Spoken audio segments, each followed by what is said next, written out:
या ठिकाणी उपस्थित आहेत की ज्यांनी हा एक ऊस परिषदेचा कार्यक्रम या ठिकाणी आयोजित केला। तसेच या कार्यक्रमासाठी या ठिकाणी उपस्थित असणारे आदरणीय सुदाम चव्हाण, आदरणीय भरत चव्हाण, आदरणीय कैलास चव्हाण, आदरणीय व्यासपीठावर उपस्थित असणारे सर्व व्यासपीठ आणि या कार्यक्रमाच्या निमित्ताने या ठिकाणी आलेले सर्व या पंचकृषीतील तालुक्यातील शेतकरी बांधव,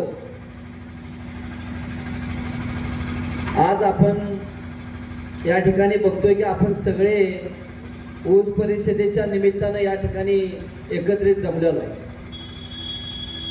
मुळामध्ये शेतकरी संघटनेचा आपण सगळ्यांनी विचार केला तर शेतकरी संघटना ही गोष्ट खऱ्या अर्थानं स्वर्गीय शरद जोशी साहेबांनी या महाराष्ट्रामध्ये खऱ्या अर्थानं शेतकरी संघटनेचे बीजे रोवली।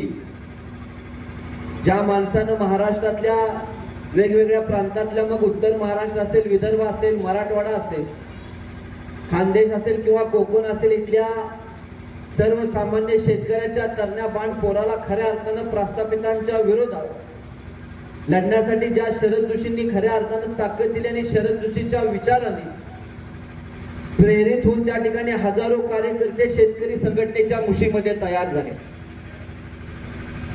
त्यापासून त्यावेळी आपण बघतोय की शेतकरी संघटनेमध्ये काम करत असताना प्रत्येक माणसाचं एक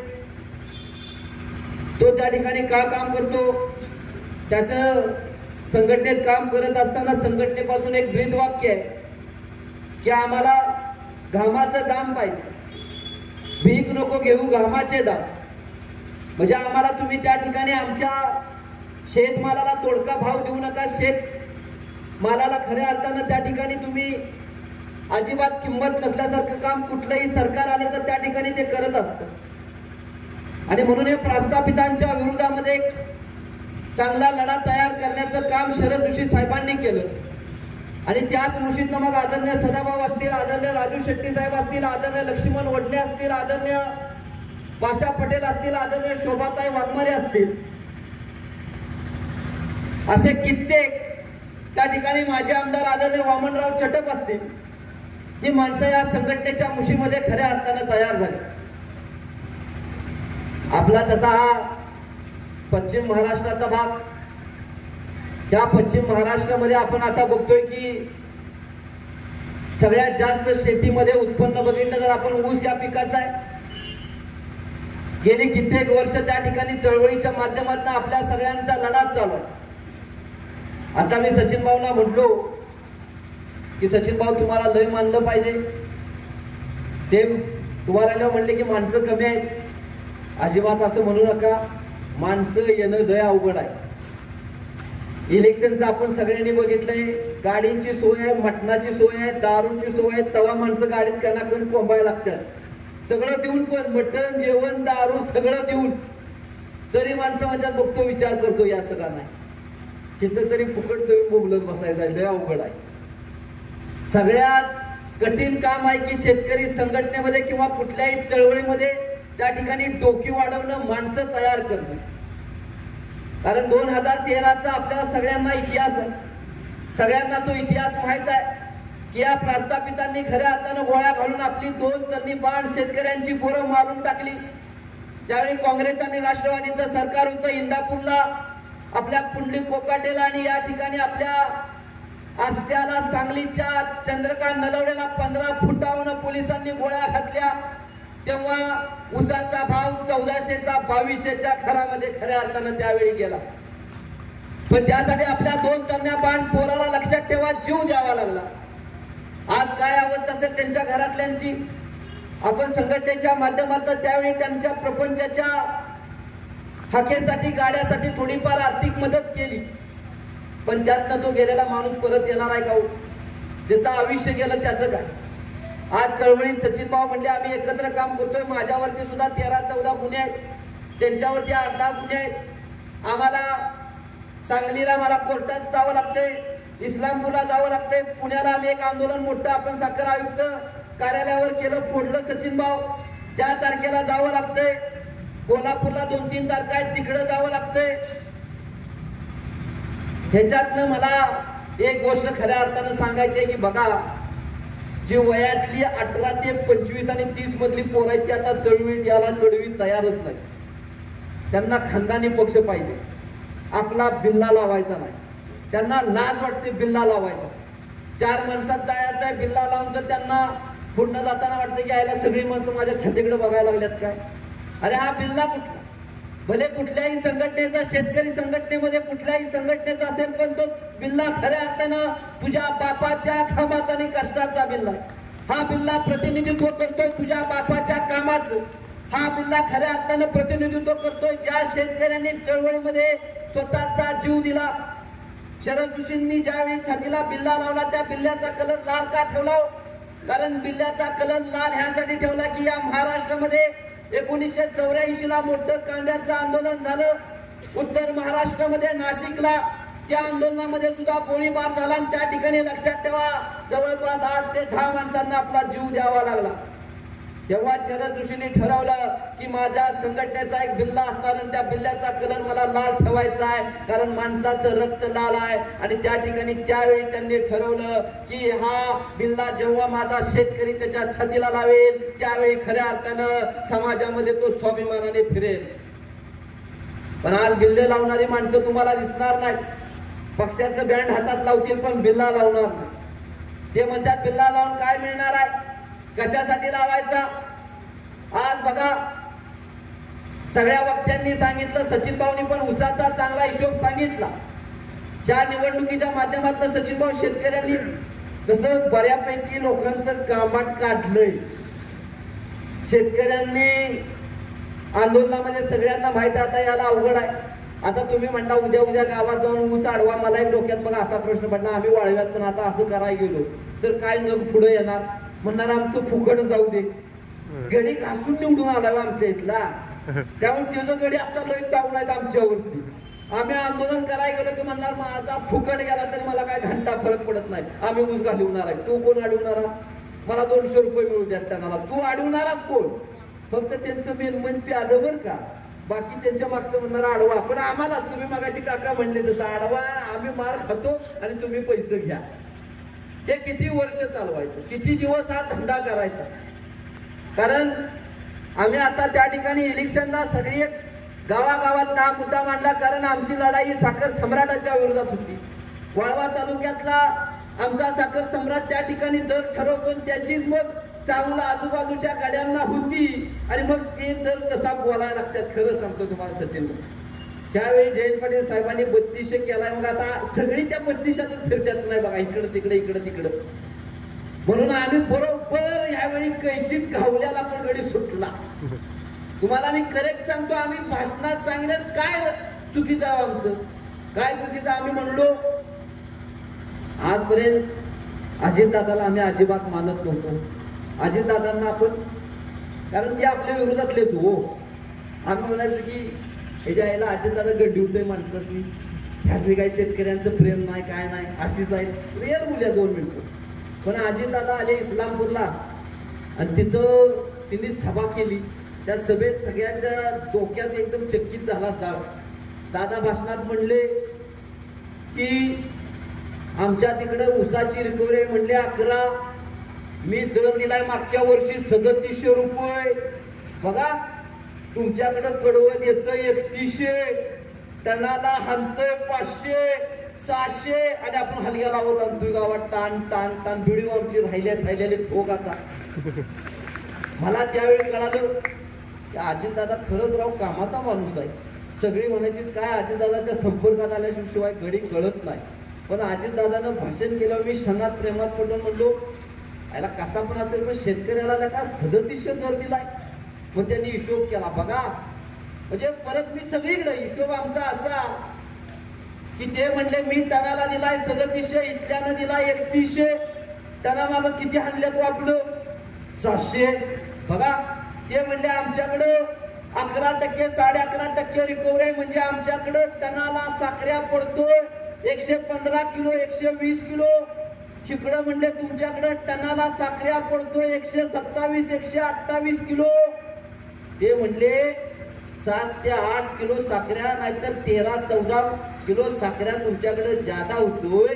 म्हणजे सचिन भाऊ मगाशी म्हटले तसं आपण म्हटला आकडा 10 किलो जरी राहिला तरी साखरेचा तुम्ही म्हणला तसा जर 40 जरी तुम्ही 42 म्हणताय तरी विचार करा 40 गुणिले 10 केलं झालं 400.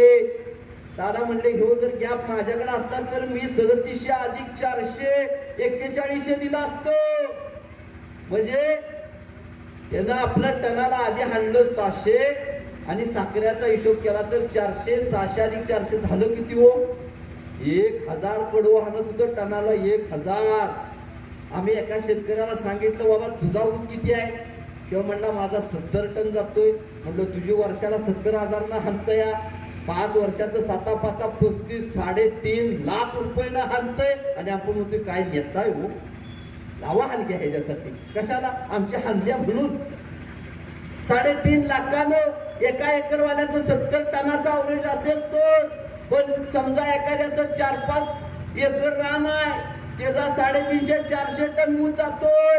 त्याला म्हणलं तुझं वर्षाला हलतंय 4 लाख 5 वर्षाचं झालं 20 लाख. घरात जाऊन बायकोला आता काहीतरी करू नको म्हणजे झालं. अहो एखाद्याच म्हणलं डोकं आउट व्हायचं. आणि ही अशी भिन्यायती ही चर्मनंती एका एकाचं गाळप आहे 10 लाख टन. किती आहे वर्षाचं 10 लाख टन. इथलं मला कुठलं बोलायचं आहे पण आमच्याकडे तो सांगतो 20 लाख टन गाळप आहे. 4-5 युनिट आहेत एकाच वर. किती गाळप आहे आता तुम्हीच करा 20 लाख टन गुणुले 1000 डोक्यात चक्की जाळ होईल आपल्याला. काढा कॅल्क्युलेटर बघा खरंच कळायचं नाही 20 लाखावर किती आकडे येते ती कळायचं नाही काय. 20 लाख टन गुणुले जर तुम्ही 1000 केलं झालं 200 कोटी. किती 200 5 वर्षाचं 1000 कोटी. मग ह्या कडवेसनी काय प्रॉब्लेम आहे इलेक्शनला आपल्या तोंडावर फेकायला 50-60 कोटी त्यातलं तरी 9.5 कोटी ह्यांच्या जाईल. कधी कधी याच्या आईला ही जात स्वर्गात जाते का कुठं मला काय का स्वर्गात बिर्ग बघून आलेत का काय मला काही कळलं नाही. एवढं पैसे ठेवून काय काय करायचं सांगा की माणसांचं पैसे माणसांना दिलं पाहिजे तरी तुम्हाला प्रॉफिट आहे तरी नफा आहे. सर्वसामान्य माणसाचं पैसे तुम्ही घेऊन तुम्हाला मिळतात. कसलं मानसिक सुख राहायला एकच बंगला पाहिजे फिरायला गाडीच पाहिजे व्यवस्थित लग्न करून बायको पाहिजे संसार चांगला पाहिजे घर पाहिजे घरात सगळं आलिशान पाहिजे. त्याच्या आईला सगळं येतं तरी सुद्धा आमचं किती रुपये एखाद्याचं गाडप 40 विचार करा एखाद्याचं गाडप 4-5 लाख टन होत असेल तरी तो सुद्धा सर्वसाधारणपणे वर्षाला आपलं कमीत कमी 100 कोटी हाणतोय. ह्याचा विचार आपण सगळ्यांनी केला पाहिजे. पण सचिन भाऊ म्हणले तसं आता अवस्था अशी आहे की शिवाजी खऱ्या अर्थानं पोटाला जन्माला यावा पण आमच्या लोक दुसऱ्याच्या आबानं काय करत ते आबा म्हणत ते आबानं जेलमध्ये जायचं आबाच्या घरात पण भांडणं लागली तरी चालते आबा तुम्ही शहीद होयाचं दुसरी शहीद होणार नाहीत अशी अवस्था आहे. आणि म्हणून खऱ्या अर्थानं निवडणुकीच्या माध्यमातून आंबेडकरांनी आपल्याला तो अधिकार दिला आणि त्याचा चांगला वापर करून प्रस्थापितांना आपण घरात या ठिकाणी 100% लक्षात ठेवा बसवलंय.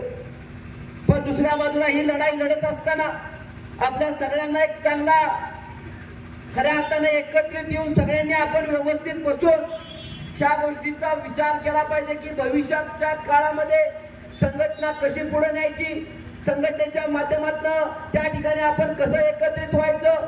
जसं सचिन भाऊ म्हणले त्या अर्थी खरं आहे की छत्रपती शिवाजी महाराजांनी या स्वराज्याची मुहूर्तमेढ लावत असताना 12 गुंतेदारांना एकत्रित केलं संघटित केलं. खऱ्या अर्थानं त्या ठिकाणी बहुजनांच्या स्वराज्याची मुहूर्तमेढ छत्रपती शिवाजींनी लावली. ही मुहूर्तमेढ लावत असताना आबासारखा माणूस उद्या निवडणुकीला उभा राहिला तर आबा माणसं तुमच्याकडे पैसे नाहीत पण म्हणणार मताला 500 आम्हाला गडी पाहिजे. खरं सांगतोय तुमच्यासारखी माणसं जिल्हा परिषद सदस्य काय तुमच्यासारखी माणसं आमदारकीला निवडून गेली पाहिजे आणि सर्वसामान्य माणसांनी ती केलं पाहिजे की ओळखलं पाहिजे. आपल्यासाठी दिवसपणे रात्रपणे झटणारी माणसं कोण आहेत राबणारी माणसं कोण आहेत आपल्यासाठी खऱ्या अर्थानं आपल्यासाठी वेळ देणारी माणसं कोण आहेत. त्यामुळे मी आदरणीय सचिन भाऊंचं कौतुक करतो की त्यांनी या ठिकाणी एवढी मोठी फौज आज गोळा केलेली आहे. कारण मी आज भाऊंचा मुलगा आहे, म्हणजे एका माजी मंत्र्याचा मुलगा आहे, स्टँडिंग आमदाराचा मुलगा आहे. मी आवाज दिला की 10,000 येतात, पण त्याला कारण पद असल्यामुळे काम प्रचंड केले. अजून सांगू शकतोय, एखाद्या गल्लीत गेलो, गावात भेटलो, त्यांना म्हणतोय त्या गल्लीला 10 लाख रुपये देतो, पण आमच्या कार्यक्रमाला सगळे या. ती गाड्यात भरून येतात, पर्याय नसतो. एखाद्या गावात बैठक घेतो, मी सांगतो तुम्हाला पानंद रस्त्याला 20 लाख रुपये भाऊंच्या माध्यमातून देतो, पण आमचा कार्यक्रम असला की फोन करतो तुमचा पानंद केलाय, आता ती सगळे 15-20 जण या लगेच येतात. तेव्हा ती माणसं 10-10 हजारानं गोळा होतात. तुमच्याकडे काय आहे? फक्त एकच आहे की तुमच्यात असणारा प्रामाणिकपणा, तुमचा लढा, की तो लढा सर्वसामान्यांसाठी आहे. रेल्वेच्या प्रश्नापासून मी ज्या माणसाला ओळखतोय, आज मी त्यांच्या घरामध्ये जवळपास 7 ते 8 वेळा गेलोय. मला त्यांच्या घरातली परिस्थिती माहित आहे. खऱ्या अर्थानं त्यांच्या मिसेसचं माहेर आमच्याकडेच आहे, त्यामुळे सगळंच माहित आहे. पण हा माणूस थांबलेला नाही, हा माणूस लढतोय तुमच्यासाठी, हा माणूस झटतोय तुमच्यासाठी. म्हणून या माणसासाठी तुम्ही अहोरात्र तुमचा वेळ दिला पाहिजे. जेव्हा हा माणूस खऱ्या अर्थानं संकटात असेल तेव्हा 100% त्याला तुम्ही सगळ्यांनी साथ दिली पाहिजे भावांनो. त्याशिवाय अशी नेतृत्व तयार होणार नाही, त्याशिवाय संघटनेच्या मुशीमध्ये असे कार्यकर्ते तयार होणार नाहीत. ते कार्यकर्ते तयार करायचे असतील तर शेतकऱ्याच्या तरुण पोरांना, खऱ्या अर्थानं आपल्यासाठी झटणाऱ्या माणसांना जवळ केलं पाहिजे. बाकीच्या ठिकाणी तुमचा पक्ष असेल, तुमचे विचार असतील, ते वेगळे ठेवा, पण काम करत असताना आज आपण भारतीय जनता पार्टीवर आहोत. भारतीय जनता पार्टीवर आपण असताना काय मुद्दे त्या ठिकाणी भाऊंच्या माध्यमातून आपण त्या ठिकाणी भाऊ मंत्री असताना करून घेतले. साखरेची आधारभूत किंमत खऱ्या अर्थानं सदाभाऊंनी ठरवून घेतली की सदाभाऊंनीवर केंद्राला सांगितलं, अमित शहांना सांगितलं, साखरेची आधारभूत किंमत ठरवा, तेव्हा माझ्या शेतकऱ्याला थोडा चांगला दर मिळेल. आणि भारताच्या इतिहासामध्ये पहिल्यांदा झालं की भाऊ मंत्री असताना साखरेची आधारभूत किंमत ठरली आणि त्या ठिकाणी ठरलं गेलं 33 रुपये किलोच्या साखर विकायची नाही. कारण हे कारखानदार कसे करायला लागले, सोयाबीन सारखं, सोयाबीन आपलं रानात आहे तोवर दर 5,000 आहे, 5,000 आहे. पण सोयाबीन ज्या दिवशी काढतो आणि ते खळ्यावर येतं, खळ्याचं सोयाबीन घरात येतं, घरातलं सोयाबीन मार्केटला जातं, त्यावेळी त्याचा दर 5,000वरून 4,000 होतो. पण साखरेचं सुद्धा असंच याच्या मागं होत होतं. बरोबर साखरेचं पीक आपल्याला माहित आहे की दसरा झाला की दसऱ्यानंतर साखऱ्या कारखान्याला जातोय, साखऱ्या कारखान्याला गेला, ऊस कारखान्याला गेला की त्या ठिकाणी लक्षात ठेवा साखर तयार होणार आहे. आणि त्यावेळी काय व्हायचं, ऊस बरोबर कारखान्याला गेलेल्या वेळेला साखरेचे बाजारातले दर हे कारखानदार पाडायचे आणि मग म्हणायचे आता साखरेचा दर 26-27 किलो झाला, 1-2 महिन्यापुरता आम्ही दर कसा देणार. पण सदाभाऊंना आधारभूत किंमत बांधून घेतली आणि त्या ठिकाणी लक्षात ठेवा साखरेची आधारभूत किंमत किलोला 33 रुपये केली. FRP सचिन भाऊ म्हणजे तशी FRP मिळते, याचा अर्थ सगळं काय होत नाही. कारण एक कारखानदार माहित आहे, एक आपली साधी खेप असेल तर एका खेपेला 2-2, 3-3 टन आणतात. भाऊच्या माध्यमातून मला सांगायचं आहे, भाऊ आमदार आहेत, आम्ही आता या ठिकाणी खऱ्या अर्थानं येणाऱ्या भविष्याच्या आपल्या सरकारमध्ये पुढच्या काळामध्ये सांगणार आहे की तुम्ही काही पण करा, पण सार्वजनिक त्या ठिकाणी वजन काट्याला मान्यता द्या.